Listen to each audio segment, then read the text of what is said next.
Hello everyone, this is Sivagami from SNS College of Engineering. As I'm an assistant professor in the Department of Information Technology, here we're going to learn about the topic is features of object-oriented programming in Java.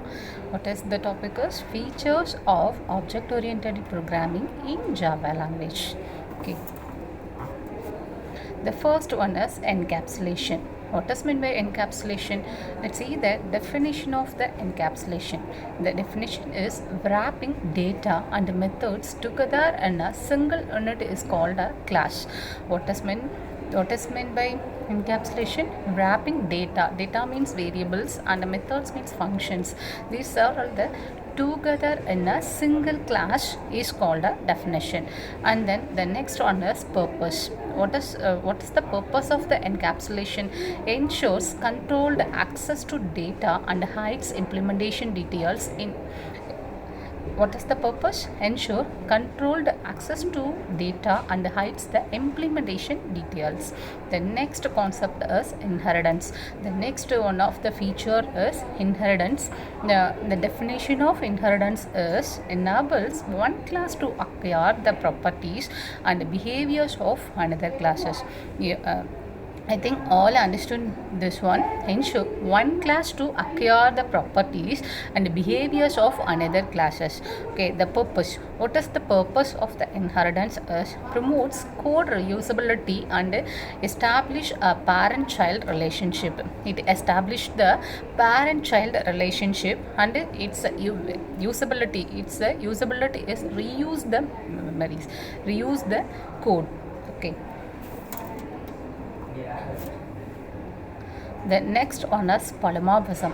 Polymorphism is also one of the most important feature in the object-oriented programming language. Here, the definition of the polymorphism is allows a single action to be performed in different ways. Allows a single action to be performed in different ways. Types. There are two types of polymorphisms are available in OOPS concepts.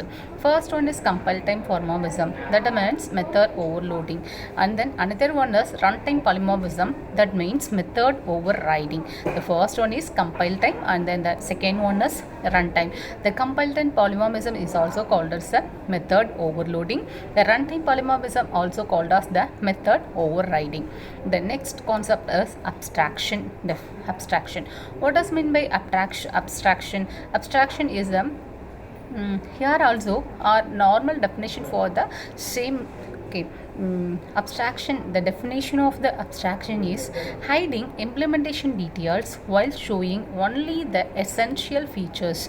It hides the implementation details, what are all going to be implement in the data, that are all the hiding data. It only shows the essential features. The features only show to the users. It's called as the abstraction. Okay, what is the purpose of the abstraction? Next we see the purpose of the abstraction. Simplifies codes and focus on what an object does rather than how does it. Okay, the purpose is simplifies the codes simplifies and focuses on what an object does rather than how it does it. Okay.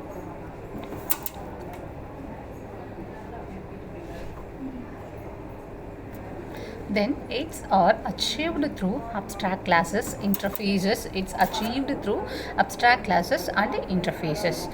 The next one is modularity. The definition of modularity is divides a program into smaller modules or classes.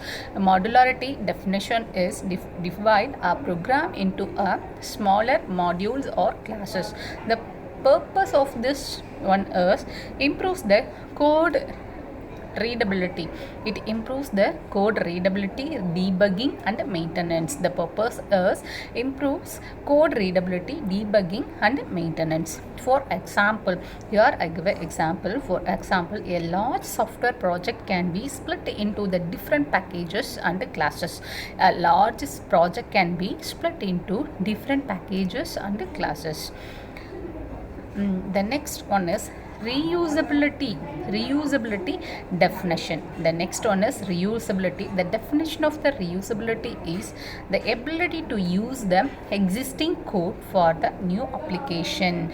The reusability definition is the ability to use the existing code for the new application. We have to use the existing codes to our the new applications. These concepts are achieved through inheritance, method overriding, and interfaces. These reusabilities are used achieved through interfaces, method overriding, and interfaces.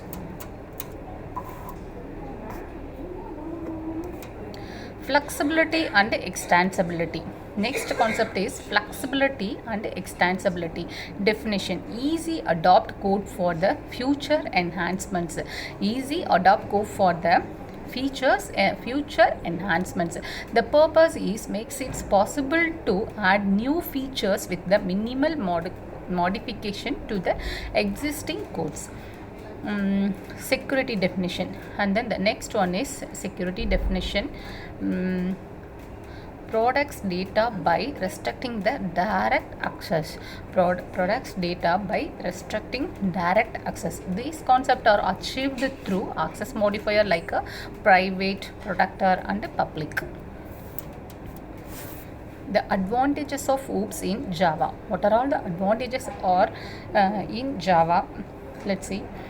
Encourage modular design. It encourages the modular design, promotes the code reuse. Enhance the maintainability and